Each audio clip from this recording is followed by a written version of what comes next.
मेरा काफ़ी सारा टाइम बच जाता है। बहुत सी चीज़ें ऐसी हैं जो हमने ईएमआई पर खरीदी हैं। हेल्थ के लिए बहुत बुरी होती है। मुझे लगता था कि मुझे रात में नींद भी नहीं आती थी। पहले के ज़माने में होता था ना कि कोई एक किराना, जैसे जैसे हमारी एज बढ़ती है हम अपने लाइफ के एक्सपीरियंस से काफ़ी कुछ सीखते हैं और कुछ ऐसी चीज़ें होती हैं जो हमें लगती है कि हमारे लिए सही नहीं है और हमें इन्हें छोड़ देनी चाहिए। हमारी कुछ ऐसी आदतें जिनकी वजह से छोटी छोटी चीज़ें भी डिफ़िकल्ट लगती है और बहुत सारी ऐसी चीज़ें हैं जो हम जाने अनजाने करते रहते हैं और वो हमारी आदत बन जाती हैं। कभी लोगों की खुद से ज़्यादा परवाह करने में, तो कभी इस ज़िंदगी की दौड़ में खुद को प्रूव करने में लगे रहते हैं और इस खूबसूरत ज़िंदगी को जीना जैसे भूल ही जाते हैं। मैं अपनी लाइफ के 30s में हूँ और मुझे एक चीज़ तो बहुत अच्छे से समझ में आ चुकी है कि हम जितना सिंपल तरीके से अपनी लाइफ जीते हैं हम उतना ही ज़्यादा खुश रहते हैं, उतना ही अच्छे से अपने परिवार के साथ समय बिता सकते हैं और इसके साथ ही स्ट्रेस को अवॉइड करके अपने लाइफ में एक वैल्यू ऐड कर सकते हैं। तो आइए जानते हैं वो 10 आदतें जिनको मैंने छोड़ दिया है अपनी लाइफ को सिंपल बनाने के लिए। और इन आदतों को शेयर करने के साथ ही मैं अपना एक क्लीनिंग रूटीन जो वीकेंड का होता है वो आपके साथ शेयर कर रही हूँ। मोस्टली वीकेंड पर इसी तरीके से घर फैलता है क्योंकि एक दिन मैं ऑफ रखती हूँ काम के लिए और जितना हो सके शिवाय घर फैलाना चाहता है उसको फैलाने देती हूँ। सारी चीज़ें जैसे रखी एज इट इज़ रहने देती हूँ और उसके बाद एक दिन के रेस्ट के बाद मैं दूसरे दिन फिर से इन कामों को करती हूँ। हाँ, दूसरे दिन काम बहुत बढ़ जाता है, मुझे डबल काम करना पड़ता है, लेकिन एक दिन का जो रेस्ट मैंने लिया होता है उसकी वजह से मैं काफ़ी रिफ़्रेश फील करती हूँ, काफ़ी एनर्जेटिक फील करती हूँ। तो सबसे पहली यही आदत है जो मैंने छोड़ी है कि खुद को रेस्ट ना देना। लेकिन जो होम मेकर्स होते हैं उनको 24/7 उनकी ड्यूटी लगी ही रहती है। उनको एक के बाद दूसरा काम, दूसरे के बाद तीसरा काम करना ही पड़ता है और इसी तरीके से वो बहुत ज़्यादा चिड़चिड़े हो जाते हैं। उनको एक ही काम में फ़ोकस करने में मुश्किल होती है और साथ ही ऐसा लगता है कि उनकी एनर्जी डाउन हो गई है। तो ये सारी प्रॉब्लम्स भी मेरे साथ होती थी। तो मैंने डिसाइड किया कि अब वीक में एक दिन ऑफ मैं भी रखूँगी, एक दिन की छुट्टी मैं भी लूँगी। उस दिन खाना ज़रूर बनाना पड़ेगा मुझे, लेकिन जो काम मैं अवॉइड कर सकती हूँ जैसे घर की साफ़ सफाई है, कपड़े धोना है, बर्तन जमाना है और छोटे छोटे ऐसे बहुत सारे काम जो मैं डेली रूटीन में करती हूँ उनको अवॉइड कर सकती हूँ और थोड़ा सा आराम कर सकती हूँ। दूसरी जो आदत है वो है कुछ बैड मॉर्निंग हैबिट्स जो कि मेरी हुआ करती थी और अब मैंने उसको चेंज कर लिया है काफ़ी लंबे टाइम से। पहले मैं उठते ही साथ अपना फ़ोन चेक करती थी, फेसबुक, इंस्टाग्राम, किसका मैसेज आया, किसका व्हाट्सअप मैसेज आया और व्हाट्सअप में सबके स्टेटस देखना और इसी तरीके से जो सुबह का मेरा बहुत ही कीमती वक्त जो होता है वो इसी तरीके से वेस्ट हो जाया करता था और मैं कुछ भी प्रोडक्टिव नहीं कर पाती थी। तो मैंने काफ़ी लंबे टाइम से इस चीज़ को छोड़ दिया है। मैं जब अब रात को सोने जाती हूँ मैं अपना फ़ोन फ्लाइट मोड में रखती हूँ और सुबह उठने के बाद जब मेरे सारे काम ख़त्म हो जाते हैं उसके बाद ही मैं अपना फ़ोन चेक करती हूँ, जिससे कि मेरा काफ़ी सारा टाइम बच जाता है और मैं अपने दिन की शुरुआत बहुत अच्छे तरीके से कर पाती हूँ। दूसरी आदत एक थी सुबह की, वो थी खाली पेट चाय पीना, जो कि बहुत ही बुरी आदत होती है, हमारी हेल्थ के लिए काफ़ी नुकसान पहुंचाती है। तो उसको भी मैंने छोड़ दिया है। आजकल मैं उठते ही साथ कभी भी खाली पेट चाय नहीं लेती हूँ। मैंने सुबह उठते ही साथ ड्राई फ्रूट्स लेना स्टार्ट किया है या फिर जो चिया सीड्स होते हैं उसका पानी होता है वो लेना स्टार्ट किया है। तो उससे भी मुझे अपनी हेल्थ में काफ़ी इम्प्रूवमेंट दिखा है। एक और आदत जो हम अक्सर बनाते हैं, एक साथ एक लंबी लिस्ट बना लेते हैं हमें क्या क्या काम करना है उसकी। स्पेशली जब सुबह हम उठते हैं, बहुत से लोगों की आदत होती होगी कि सुबह उठने के बाद हम लिस्ट बनाते हैं कि हमें क्या काम करना है, कितना काम करना है। तो एक लॉन्ग टू डू लिस्ट जो होती है वो हमें काफ़ी प्रेशर देती है और हमें ऐसा लगता है कि हमारे ऊपर बहुत सारा काम का बर्डन है और इसकी वजह से जो ज़रूरी काम होते हैं वो भी हमारे नहीं हो पाते हैं। तो अब मैं बहुत ज़्यादा लंबी लिस्ट नहीं बनाती हूँ काम की, जो बहुत ज़्यादा ज़रूरी होते हैं काम सिर्फ वही करती हूँ और उसके बाद अगर मेरे पास टाइम बचता है तो दूसरे काम भी साथ में कर लेती हूँ। इससे क्या होता है कि दिन भर के बाद मुझे सेटिस्फेक्शन मिलता है कि मैंने कुछ काम किया है और बिना प्रेशर के मैं जो कम काम है जिनकी लिस्ट मैंने बनाई है वो आसानी से कर लेती हूँ। एक और जो आदत जो अक्सर हमारी बहुत से लोगों की होती है कि घर के जितने भी काम हैं वो सब खुद से करना। हम सोचते हैं कि जितने भी काम हैं हम खुद से करें, सारी चीज़ें खुद ही अरेंज करके रखें, खाना भी हम बनाएं, घर की सफाई भी हम करें, सब्ज़ी भी हम लेने जाएं, कपड़े हम धोए, सुखाए भी हम, सारी चीज़ें मतलब A to Z। लेकिन ये सारी चीज़ें आप जानते हैं कि आपकी एनर्जी को कितना कम करते हैं। वहीं अगर आप अपने फैमिली मेम्बर्स से हेल्प लेती हैं, अपने बच्चे से या अपने हस्बैंड से, अगर वो नहीं करना चाहते हैं हेल्प तो आप उनको मोटिवेट कर सकते हैं छोटे छोटे काम दे करके कि आप ये काम में हेल्प कर दीजिए, ये काम में हेल्प कर दीजिए। और मुझे लगता है कि आजकल सभी इतने समझदार हैं कि थोड़ी बहुत हेल्प तो अपनी वाइफ की करते ही हैं। तो अपने काम में अपने फैमिली मेम्बर्स की हेल्प लेकर के आप अपने लिए थोड़ा सा टाइम निकाल सकती हैं और अपनी लाइफ को थोड़ा इन्जॉय कर सकती हैं। एक टाइम ऐसा था जब मेरे बहुत सारे गोल्स हुआ करते थे, मतलब मुझे घर भी संभालना है, अपना प्ले हाउस भी देखना है, ऑनलाइन जो मैं एक कपड़ों का छोटा सा बिज़नेस किया करती थी वो भी करना है, यूट्यूब चैनल भी चलाना है और बहुत सारी ऐसी चीज़ें जो मैं मल्टीटास्किंग करती थी, जिसकी वजह से मेरी एनर्जी बहुत डाउन हो गई थी। फ्रेंड्स, आप यकीन मानिए, मुझे इतना इतना प्रेशर लगता था कि मुझे रात में नींद भी नहीं आती थी, ये सोचकर कि ये काम करना है, वो काम करना है।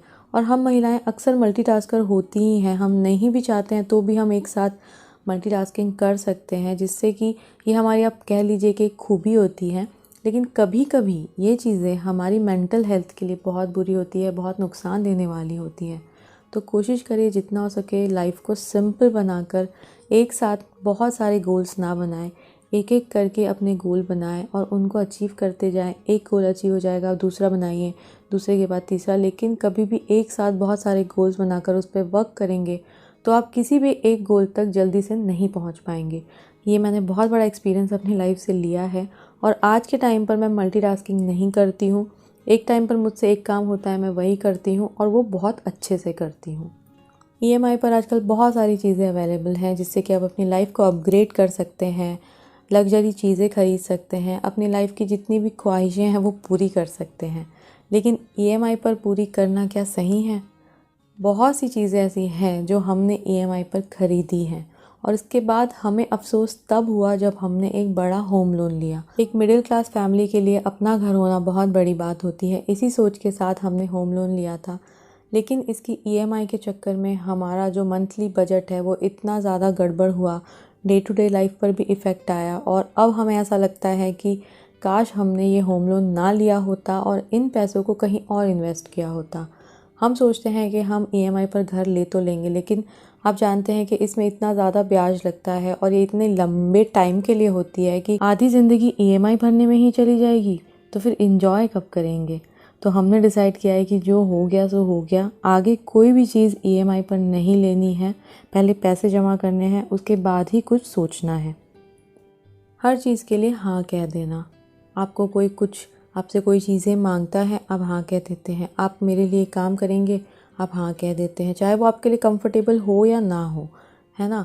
आप कभी कभी अपनों से इतना ज़्यादा प्यार करते हैं कि आप उनको किसी चीज़ के लिए ना नहीं बोल सकते हैं और यहीं पर प्रॉब्लम होना स्टार्ट होती है कि आप अपनी बाउंड्री सेट नहीं करते हैं और फिर उसके बाद लोग आपको जैसे चाहें वैसे यूज़ करते हैं, आपको अपने हिसाब से, अपनी सहूलियत के हिसाब से जब चाहें तब आपसे कोई भी चीज़ मांग लेते हैं या फिर आप जितना भी उनके लिए कर लेंगे फिर भी वो आपसे काम कराते ही जाएंगे और कभी भी सेटिस्फाइड नहीं होंगे। तो इस चीज़ के लिए मैंने अब ना बोलना शुरू कर दिया है। अब हर चीज़ के लिए हाँ नहीं बोलना है। जहाँ पर मुझे लगता है कि ये मुझसे नहीं हो पाएगा या मैं नहीं कर सकती, वहाँ पर बिल्कुल ना, सामने जैसा भी लगे जो भी लगे, क्योंकि अगर किसी को समझना है तो वो बिना कुछ आपसे करवाए भी समझता होगा आपकी प्रॉब्लम्स को, और जो नहीं समझते हैं वो आपसे काम तो करवा ही लेंगे, साथ में आपके हर काम में कमियां निकालेंगे और कभी आपसे खुश नहीं रहेंगे। तो इससे अच्छा है कि जितना काम आपसे हो सकता है सिर्फ उतना ही करें। हाँ, मेरी ही गलती है, मैंने ही कुछ ऐसा किया होगा, मैं ही गलत हूँ, मुझसे नहीं होता, सबसे हो जाता है। सब कितना इन्जॉय कर लेते हैं, मैं क्यों नहीं कर पाती हूँ, मेरे ही दोस्त नहीं हैं, सबके दोस्त हैं। ये सारी नेगेटिव सेल्फ टॉक है जो अक्सर हम खुद से करते हैं। वो कितनी सुंदर दिखती है, मैं क्यों ऐसी नहीं दिखती हूँ, मेरे बाल ऐसे क्यों हैं, मेरे दांत क्यों टेढ़े मेढ़े हैं, और बहुत सारी ऐसी चीज़ें हैं जो अलग अलग कैटेगरी की होती है जिसके बारे में हम नेगेटिव सेल्फ टॉक करते हैं। जैसे अपने खुद के नेचर के बारे में, आपने जो गलतियाँ पास्ट में की हैं उसके बारे में, अपने फाइनेंस के बारे में या अपनी फैमिली के बारे में, और ऐसी बहुत सारी बातें होती हैं जिसके बारे में भले हम दूसरों को ना बताएं लेकिन हम खुद से उन सब बातों के बारे में बहुत ही नेगेटिव बातें करते हैं, जिससे कि हमारा कॉन्फिडेंस लेवल बिल्कुल डाउन हो जाता है और हम काफ़ी लो फील करने लगते हैं। मेरी ऐसी ही आदत हुआ करती थी एक टाइम पर, जिसकी वजह से मेरा कॉन्फिडेंस बहुत डाउन हो गया था एक टाइम पर। लेकिन उम्र के साथ साथ कहते हैं ना कि आपको समझ में आने लगती है लाइफ, और धीरे धीरे आपका कॉन्फिडेंस लेवल बढ़ने लगता है और आप ये चीज़ समझने लगते हैं कि जो आपके पास है, जितना है वो बहुत अच्छा है। अगर कुछ बुरा है भी तो वो कुछ आपको सिखाने के लिए आया है और एक समय के बाद वो भी चेंज हो जाएगा। तो इन सब बातों की वजह से अब मेरे अंदर थोड़ा सा कॉन्फिडेंस आया है बातों को लेकर के। तो नेगेटिव सेल्फ टॉक बहुत बुरी चीज़ है, अगर आप भी करते हैं तो इसको आज से ही छोड़ दीजिए। अननेसेसरी शॉपिंग, ये एक ऐसी आदत है जो मैं ये नहीं कहूँगी कि मैंने पूरी तरीके से छोड़ दी है। अभी भी कभी कभी हो जाती है गलती से, जब कभी मेरा मूड अच्छा नहीं होता या फिर मेरा मन कहीं नहीं लग रहा होता तो मुझे लगता है चलो ना शॉपिंग कर लेते हैं। और आजकल तो ऑनलाइन इतनी चीज़ें अवेलेबल हैं कि वो बस स्क्रॉल करते जाओ, ये देख लेते हैं वो देख लेते हैं। विश लिस्ट में तो आप देखेंगे मेरे पास इतनी चीज़ें भरी पड़ी हैं कि मैं खुद भी भूल गई हूँ विश लिस्ट में डाल के कि मुझे कभी लेना था, क्योंकि ये एक प्रकार से एक आदत हो जाती है हमारी। ये कुछ पसंद आया, चलो अभी नहीं लेते, इसको विश लिस्ट में डाल देते, बाद में ले लेंगे। और इसी तरीके से हमारे दिमाग में वो रहता है, और जब दिमाग में रहता है तो हम कभी ना कभी उस चीज़ को ज़रूर ख़रीदते हैं, चाहे वो हमारी ज़रूरत की हो या ना हो। मैं पहले भी ऐसी ही थी, जब पहले मोबाइल फ़ोन्स नहीं हुआ करते थे, घर पे टीवी में कोई ऐड आती थी अच्छे क्रीम की या पाउडर की या किसी काजल की, तो मुझे इन सब चीज़ों का बहुत ज़्यादा शौक़ था। तो मैं तुरंत जाके वो सारी चीज़ें ख़रीद के ले आया करती थी। और ये आदत ऐसी है जो कि बहुत अच्छी नहीं है। इससे आप बिना मतलब के पैसे वेस्ट करते हैं, और ये चीज़ समझ कर भी हम पता नहीं क्यों करते ही हैं।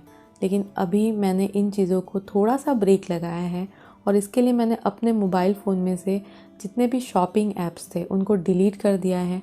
ना वो मेरे फ़ोन में रहेंगे, ना मैं उनको देखूंगी, और ना मेरा कुछ ख़रीदने का मन करेगा। इवन जो घर का भी सामान होता है, जो मंथली ग्रोसरी शॉपिंग होती है, उसको हमने अभी ऐसा किया है कि लिस्ट बना लेते हैं, और उसके बाद जैसे पहले के ज़माने में होता था ना कि कोई एक किराना स्टोर होती थी, वहाँ पर हम लिस्ट लेकर जाते थे और सामान लेकर आते थे, बिल्कुल वैसा ही सिस्टम हमने अभी कुछ महीने से चालू किया है, और इससे बहुत फ़र्क पड़ता है। हाँ, कुछ चीज़ें ऐसी होती है जो मॉल से ही लेनी पड़ती है, वहीं मिलती है। अदरवाइज़ जो कुछ ऐसी चीज़ें जो हम ऐसे किराना स्टोर से ले सकते हैं, हम वहीं से लेकर आते हैं, और जितनी चाहिए उतनी ही लेकर आते हैं। इससे बिना मतलब के जो खर्चे हैं उसमें बहुत फ़र्क पड़ता है, और आपका बजट जो है गड़बड़ाता नहीं है। अपने 20s में मैं इस दुनिया को बहुत ज़्यादा फ़िल्मी समझती थी, मतलब जैसा हम मूवीज़ में देखते हैं ना, बिल्कुल वैसा ही हाई फाई चकाचौंध वाली दुनिया, ये चाहिए वो चाहिए, ऐसा करना है वैसा करना है। लेकिन जैसे जैसे मैं बड़ी होती गई, और अब मुझे रियलाइज़ होता है कि लाइफ जितनी सिंपल हम जीते हैं उतनी ज़्यादा हैप्पी होती है। बहुत ज़्यादा ख्वाहिशें रखना या दूसरों से बहुत ज़्यादा उम्मीदें लगाना कहीं ना कहीं हमारे दिल को दुखी करता है। तो ये आदत भी मैंने छोड़ दी है। अब मुझे दूसरों से कोई एक्सपेक्टेशंस नहीं है।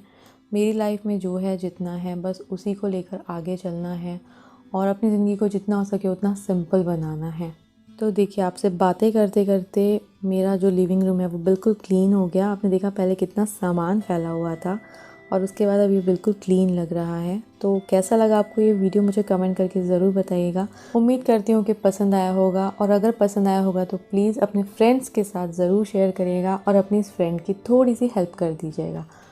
किस टॉपिक पर आप वीडियोस देखना चाहते हैं होम मेकिंग से रिलेटेड, आप मुझे कमेंट सेक्शन में बता सकते हैं, और आपके जो भी सजेशंस हो वो आप कमेंट सेक्शन में दे सकते हैं। जो भी वीडियोस को लाइक करते हैं और कमेंट करते हैं उनके लिए मैं दिल से आभारी हूँ। अगले हफ्ते फिर से मिलूंगी एक इंटरेस्टिंग टॉपिक के साथ। तब तक के लिए बाय बाय।